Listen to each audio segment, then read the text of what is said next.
La historia de hoy, sin dudas, cuando la leí por primera vez, pensé que era ciencia ficción o un cuento que alguien se había inventado, pero todo lo que les contaré hoy sucedió en realidad. Les aseguro que después de escuchar la historia de este misterio, a ustedes también se les va a hacer difícil creerla.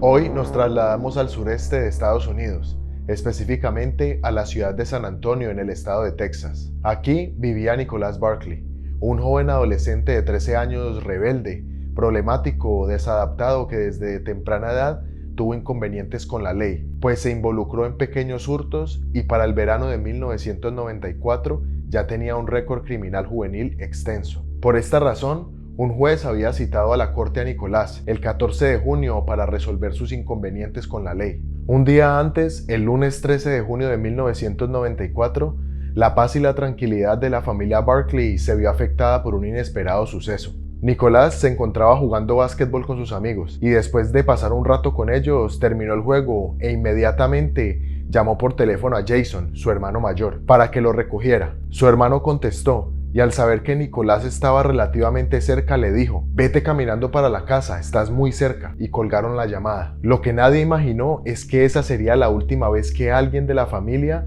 supiera algo de Nicolás, ya que el niño no volvió a ser visto nunca más. Cayó la noche. Nicolás no regresó.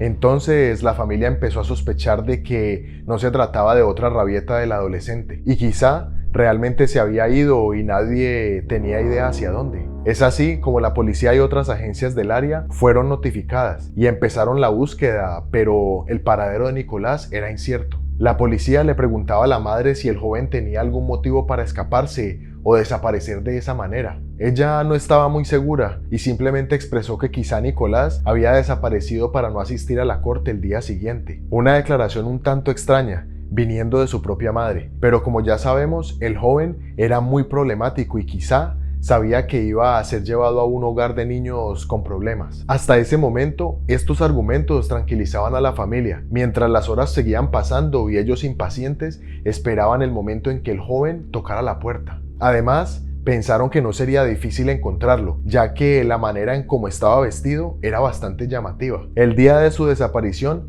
vestía pantalones morados y cargaba una mochila rosa. Las horas se volvieron días y los días semanas, hasta que en un abrir y cerrar de ojos ya eran meses los que habían pasado, pero no había noticias de Nicolás. Jason, su hermano mayor, recayó en la adicción a la cocaína. Tal vez sentía culpa por la desaparición del adolescente y quizás se cuestionaba: si lo hubiera recogido, ¿esto no hubiera pasado? 3 meses después, en septiembre, Jason, el hermano mayor, llamó a la policía y denunció que alguien estaba intentando entrar por el garaje de su casa, que de pronto era Nicolás, pero que no estaba seguro, así que necesitaba que mandaran a una patrulla. La policía llegó rápidamente y después de revisar la propiedad, verificó que nadie había intentado entrar. Lamentablemente, este fue el último informe relacionado con la desaparición de Nicolás durante varios años. La desesperación y la angustia se apoderaron de Beverly, ya que no tenía noticias de su hijo. Esta situación la llevó a recaer en el abuso del consumo de drogas alucinógenas, al igual que el hijo mayor. Con el pasar de los años,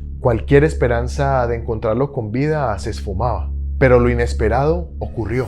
3 años después, Nicolás apareció en el lugar menos imaginado. Transcurrieron 3 largos años cuando una noche del mes de octubre de 1997, el Departamento de Policía de San Antonio, Texas, recibió una llamada desde Linares, Andalucía, en España. Las autoridades españolas informaron que a principios de la semana encontraron a un joven angustiado y aturdido deambulando por la ciudad, a quien de inmediato remitieron a un albergue juvenil. Durante el interrogatorio, el joven tímidamente empezó a recordar quién era. Cuando obtuvieron su nombre y su lugar de nacimiento, se dieron cuenta de que era el estadounidense Nicholas Barkley, de Texas. Pero, ¿qué diablos estaba haciendo un niño estadounidense perdido hace más de 3 años en una ciudad a 5.000 millas de distancia? ¿Será que fue secuestrado y traficado a través del Atlántico? Con esta información tan puntual, la policía de San Antonio se comunicó con la hermana de Nicolás, Carrie, de 31 años. Cuando contestó la llamada, los policías le dieron la noticia. Le dijeron: "Carrie, hemos encontrado a tu hermano. Él está bien, pero necesitas contactarte con el albergue donde está Nicolás". Entonces, la policía de San Antonio le suministró toda la información necesaria. Carrie, muy emocionada, cogió el teléfono y llamó directamente a España. Así fue como tuvo el privilegio de ser la primera en escuchar, después de tanto tiempo, la voz de su hermano. Carrie dijo: Dios mío, Nicky, ¿eres tú? Hubo una extraña pausa, pero luego una voz apagada dijo: Sí, soy yo. Carrie no podía creerlo. Todos habían perdido la esperanza de encontrar a Nicolás, y ahora repentinamente apareció, así como misteriosamente había desaparecido. Era un verdadero milagro, pero muchas preguntas surgían. ¿Qué pasó durante el tiempo que Nicolás estuvo perdido? ¿Será que Nicolás decidió salir del país por un tiempo? El jefe de Carrie la apoyó económicamente para que realizara un viaje relámpago a Europa para recuperar a su hermano menor. Era la primera vez que ella viajaba al extranjero, pero rápidamente venció sus temores por la ilusión de encontrar a su hermano Nicolás. Las autoridades de España le advirtieron a Carrie que se preparara, pues el niño estaba bastante traumatizado por las horribles experiencias que vivió en el tiempo que estuvo desaparecido. Pero, ¿qué experimentó Nicolás mientras estuvo ausente? Nicolás les contó a las autoridades de Andalucía que había sido secuestrado en Estados Unidos por miembros del ejército y que lo vendieron como esclavo sexual al servicio del personal militar europeo. Pero en el proceso escapó cuando uno de sus captores accidentalmente dejó una puerta abierta. Y así fue como salió sin rumbo fijo, y por eso lo encontraron deambulando por la ciudad que para él era desconocida. Finalmente, en la segunda semana de octubre, Carrie llegó a España. De ahí se dirigió a Andalucía, al albergue juvenil en el que se encontraba Nicolás. La expectativa era enorme, todos estaban listos para el feliz reencuentro. Pero Nicolás tuvo una reacción inesperada. Cuando supo que su hermana había llegado, se encerró en el baño y se negó a salir. Era muy comprensible, el joven estaba muy traumatizado y abrumado por los nervios. Ese comportamiento errático y evasivo era característico del nuevo Nicolás. Después de 3 años de horrible encarcelamiento, ¿quién lo culparía? Después de unos minutos, finalmente Nicolás se armó de valor y salió del baño. Su aspecto era de un chico mayor. Vestía gorra de béisbol y capas gruesas de ropa, pero Carrie no tenía duda, realmente era su hermano. Pero Nicolás apenas dijo una palabra. El pobre chico se encerró en sí mismo. Cubría su cara agachando la cabeza y cubriéndosela con la gorra. Pasaron muchas horas antes de que finalmente comenzara a calentarse y preguntó: ¿El abuelo sigue siendo un imbécil? Carrie firmó todos los documentos necesarios para conseguirle a su hermano pequeño el pasaporte estadounidense, y al día siguiente viajarían de vuelta a Texas. Feliz por el reencuentro con su hermano, esa noche Carrie llamó a su madre para avisarle que pronto regresaría a casa con Nicolás. Solo faltaba subirlo al avión para que continuara su recuperación con el amor y el apoyo de su familia. El reencuentro de Beverly y la familia con Nicolás fue muy emotivo. Hubo lágrimas, risas, abrazos y promesas de no separarse nunca más. Esta, sin duda alguna, era la mejor noticia que habían recibido después de tanto tiempo de incertidumbre. Un miembro de la familia hizo un video y capturó el momento mágico en el aeropuerto. Todos estaban felices por tenerlo de vuelta. Nicolás se instaló en la casa rodante de su hermana Carrie y su esposo, en Spring Branch, un área boscosa remota a unos 56 kilómetros de San Antonio, Texas. Le ubicaron un colchón en la habitación del hijo de ellos y le reunieron la mayor parte de sus pertenencias para que se sintiera un poco más a gusto. Intentaron darle todo lo necesario para que se aclimatara de nuevo a su antigua vida. Era lógico que el camino a la recuperación sería largo. Sin embargo, algo no encajaba cada que Nicolás hablaba. Parecía como si su acento hubiera cambiado y sus familiares lo empezaron a notar. Era algo muy extraño. Respecto a esto, Nicolás les comentó que los hombres que lo tuvieron cautivo esos 3 años lo golpeaban regularmente, lo abusaron sexualmente y lo castigaban si alguna vez hablaba inglés. Eso quizá explicaría por qué su acento parecía más francés que estadounidense. Pero además de esto, muchas conductas y rasgos de su aspecto físico no tenían explicación. Sí,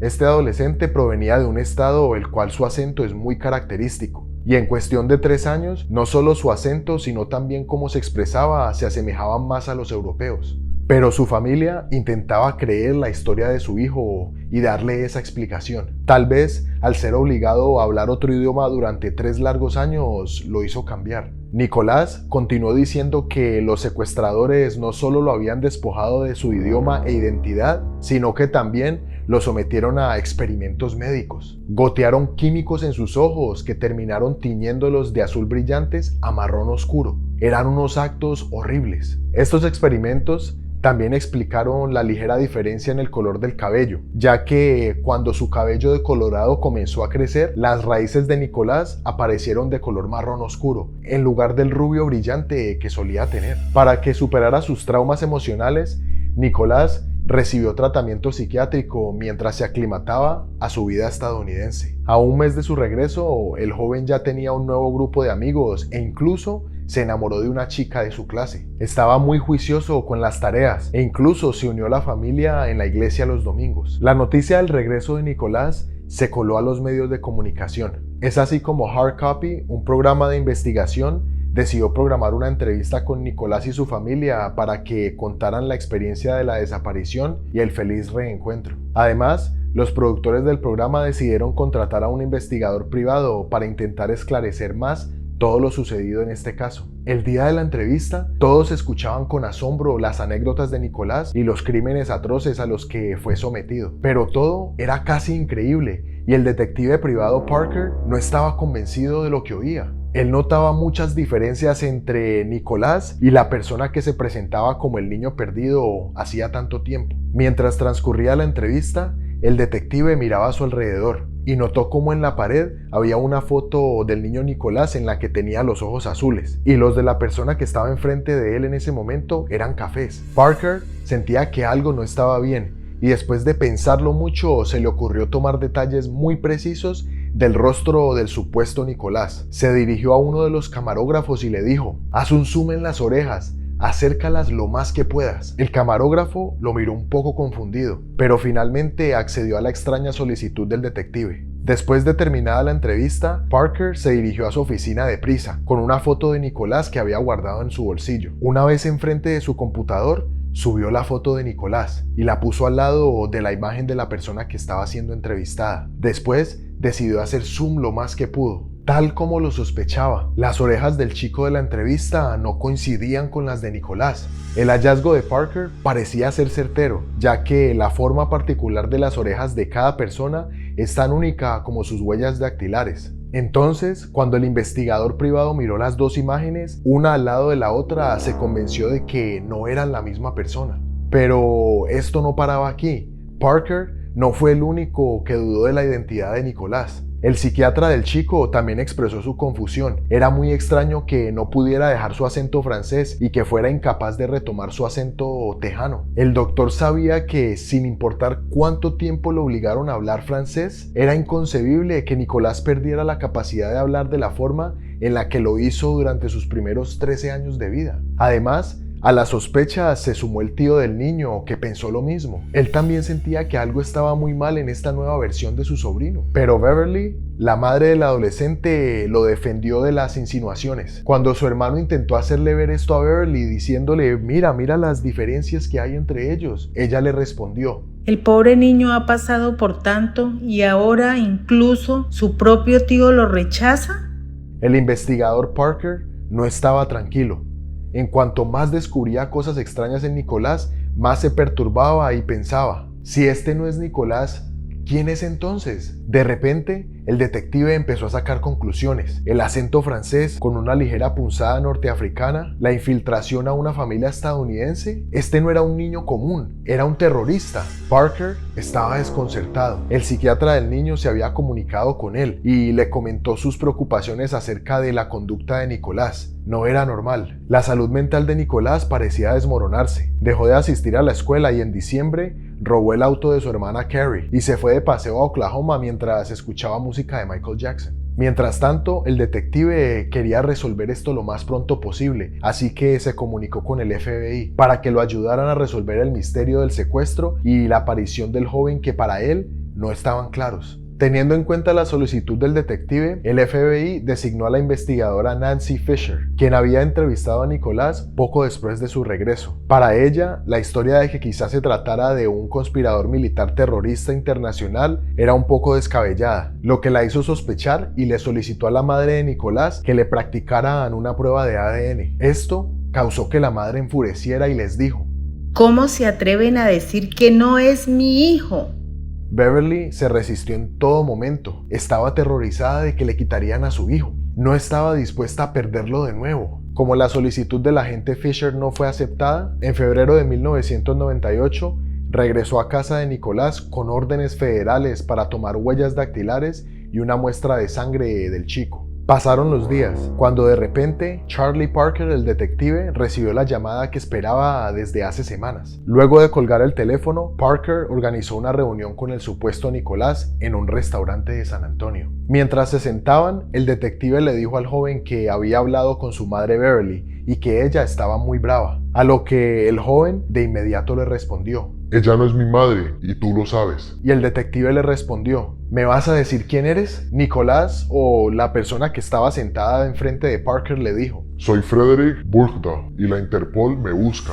Y así fue como Beverly, la madre del supuesto Nicolás, finalmente descubrió la verdad. Toda esta farsa se cayó a pedazos. Sabía que su amado hijo adolescente era en realidad un francés de 24 años. Pero al igual que ellos se preguntarán, ¿por qué un francés al azar decidió tomar el lugar de un niño? ¿Por qué eligió a este chico? ¿Y cómo diablos logró usurpar su identidad durante 4 meses? Pero las respuestas son 1000 veces más locas de lo que se pueden imaginar. Esta persona no era un francés común que logró infiltrarse en la vida del adolescente desaparecido. A Frederick también se le conocía como el camaleón. No era un terrorista como lo imaginó el investigador Parker, solo era un tipo raro y solitario cuya vida entera era una mentira. Frederick era un estafador mitad argelino, quien había pasado la mayor parte de su vida moviéndose de engaño en engaño, y esta no era su primera aventura. Él se había hecho pasar por cientos de niños en muchos otros países de Europa. Realizó trucos similares en Bélgica, España, Bosnia, Alemania,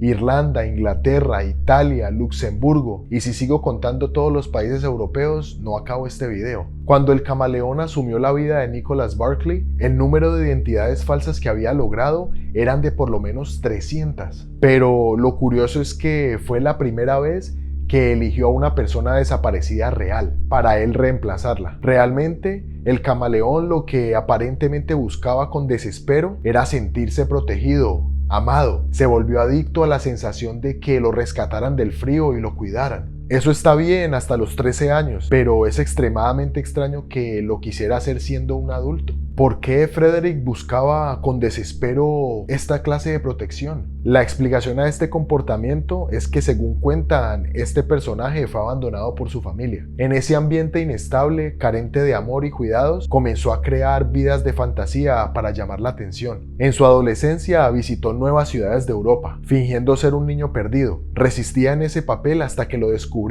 y no le quedaba más alternativa que confesar y huir con rumbo desconocido. Con el paso de los años, las cosas eran más complejas, ya que era más difícil pretender lucir como un adolescente. Pero si usaba ropa adecuada, elevaba su voz y actuaba con nerviosismo e ingenuidad, podía pasar como un muchacho de 13 a 15 años. Para Frederick, cambiar su identidad era como si nosotros cambiáramos de ropa. Las técnicas que utilizaba eran cada vez más sofisticadas. Su modus operandi era llamar a la policía e informar que había visto a un chico angustiado deambulando por la ciudad. Cuando las autoridades llegaban al lugar a investigar, en realidad, ese niño era él, recién afeitado, llorando y fingiendo estar perdido y muy asustado. A medida que adquirió más confianza, Frederick comenzó a investigar a los huérfanos desaparecidos para asumir sus identidades. Así se movió entre albergues y centros de acogida de menores por toda Europa. Y así fue como genuinamente sobrevivió en el mundo como un hombre adulto. Según él, su lema era ser manipulador. Él decía que su trabajo era manipular. Para 1997 en España, Frederick era buscado por la Interpol. Ya habían detectado las técnicas del estafador en serie. De hecho, ya había alcanzado una especie de estatus de celebridad en Francia. Así que cuando Frederick intentó usar sus viejos trucos en la ciudad de Linares, el juez de bienestar infantil, quien cubría el caso de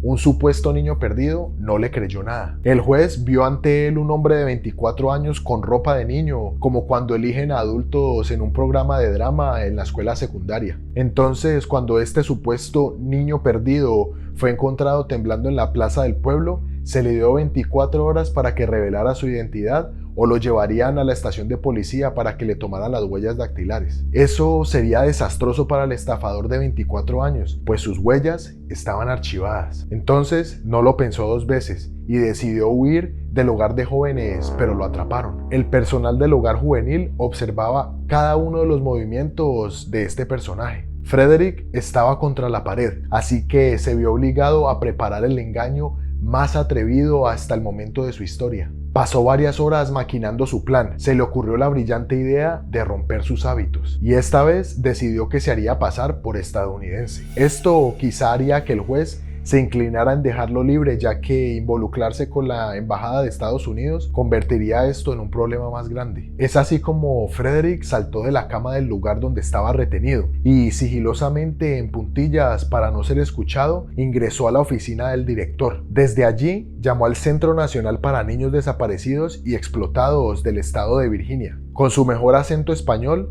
afirmó ser el director del refugio para niños. Les dijo que tenían a un niño que no quiso revelar su identidad, pero que hablaba inglés como un estadounidense. Por supuesto, la descripción que dio fue de sí mismo, muy simple. El operador de la línea directa del centro se convirtió sin tener idea en el cómplice de Frederick. Así fue como este camaleón eligió la nueva identidad que mejor se adaptaba a su apariencia. Frederick revisó todos los detalles a través de la base de datos y encontró una coincidencia potencial. Un tal Nicholas Barkley, un adolescente desaparecido en San Antonio 3 años atrás. El impostor saltó de la alegría. Ya tenía nombre para su nuevo yo. El estafador necesitaba más información para llevar a cabo un crimen transcontinental tan audaz. Le pidió al operador que le enviara por fax una copia del cartel del chico desaparecido para comparar y que también enviara una copia por correo urgente. Luego de colgar el teléfono, para Frederick los minutos eran interminables. Estaba muy nervioso y temeroso de que lo descubrieran. No podía desperdiciar la última oportunidad de zafarse de las autoridades. Con cautela miraba la rendija de la puerta hacia el largo corredor. No había nadie, pero cuando el fax se activó, pegó un brinco que casi quedó pegado del techo. Por fin llegó la imagen del niño que estaba esperando con tanta ansiedad. Era a blanco y negro y la resolución era muy baja. La empezó a analizar y a pensar: si entrecierro los ojos y me peino así y me envuelvo en suficientes capas, viéndolo bien, me parezco a este niño. Frederick llamó a la línea directa de niños desaparecidos de Virginia en Estados Unidos y dijo: tengo buenas noticias, Nicholas Barkley está justo a mi lado. Después de esto, ya no había vuelta atrás, y así fue como todo sucedió. Frederick, el camaleón, vivió como Nicholas Barkley durante casi 5 meses, algo increíble de creer. Al ser descubierto, recibió 6 años de prisión. Los cargos fueron por obtener un pasaporte falso y cometer perjurio. Luego de cumplir la pena, regresó a Francia. Las últimas noticias sobre este estafador es que finalmente se casó y vive en Francia con su esposa y sus hijos. Pero bueno, si la historia de la suplantación de Nicholas fue increíblemente resuelta, aún surgen muchos interrogantes. Beverly, la madre de Nicholas, y su familia estaban realmente convencidos de que se trataba de su hijo o escondían algo más. Después del arresto de Frederick, se tejieron muchas versiones. Algunas apuntaban a afirmar que la familia de Nicholas sabía lo que realmente había sucedido con el chico y simplemente se negaba a contarlo.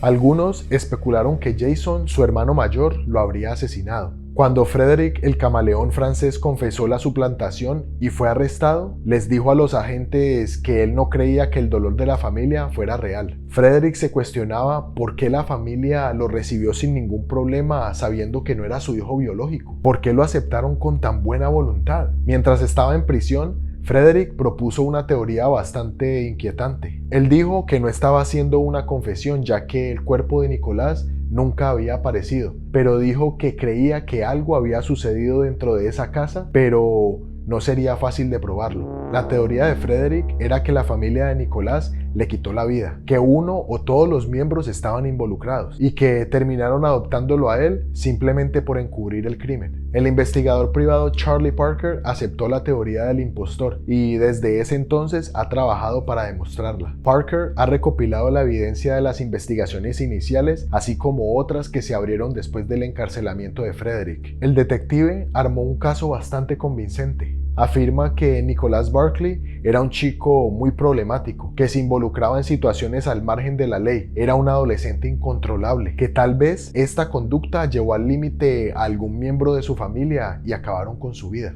Si bien no hay ningún cuerpo ni otra confesión que la de un criminal conocido, el detective Parker todavía confía en que los Barkley tienen que ver con eso. La idea era que Jason, el hermano mayor, lo habría hecho. Entonces Beverly, tratando de protegerlo, lo encubría. Poco después del arresto de Frederick, Jason murió de una sobredosis de drogas. Y para añadir más misterio a toda esta situación, no se sabe si fue accidental o a propósito. Para muchos, esta situación era muy sospechosa. ¿Será que Jason sentía algún tipo de culpa? Pero ya sea que le haya quitado la vida o no a Nicolás, debe haber sentido algún remordimiento, ya que fue él quien le dijo a su hermano menor que caminara solo a su casa el día que desapareció. Jason fue interrogado varias veces por la policía y los investigadores privados, pero nunca se llegó a ninguna conclusión sobre su participación en el crimen, si es que existió. Y su informe sobre el avistamiento de Nicolás en septiembre también pareció muy sospechoso para quienes seguían el caso. Algunas personas incluso señalaron con el dedo a la madre, diciendo que ella sabe más de lo que había expresado, pues se resistió en lo referente a las pruebas de ADN que se le querían practicar a Frederick, cuando sospecharon que él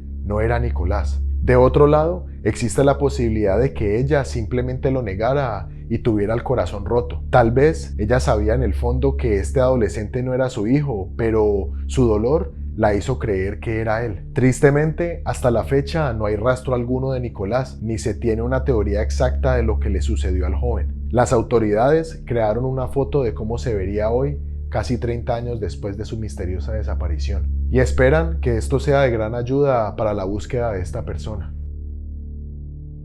De nuevo, muchas gracias por compartir este rato conmigo. Soy David, y si te gustó este video, regálame un me gusta, suscríbete y por supuesto, activa la campana de notificaciones para que estés pendiente a ver que nos encontramos la próxima vez que entremos al agujero del conejo.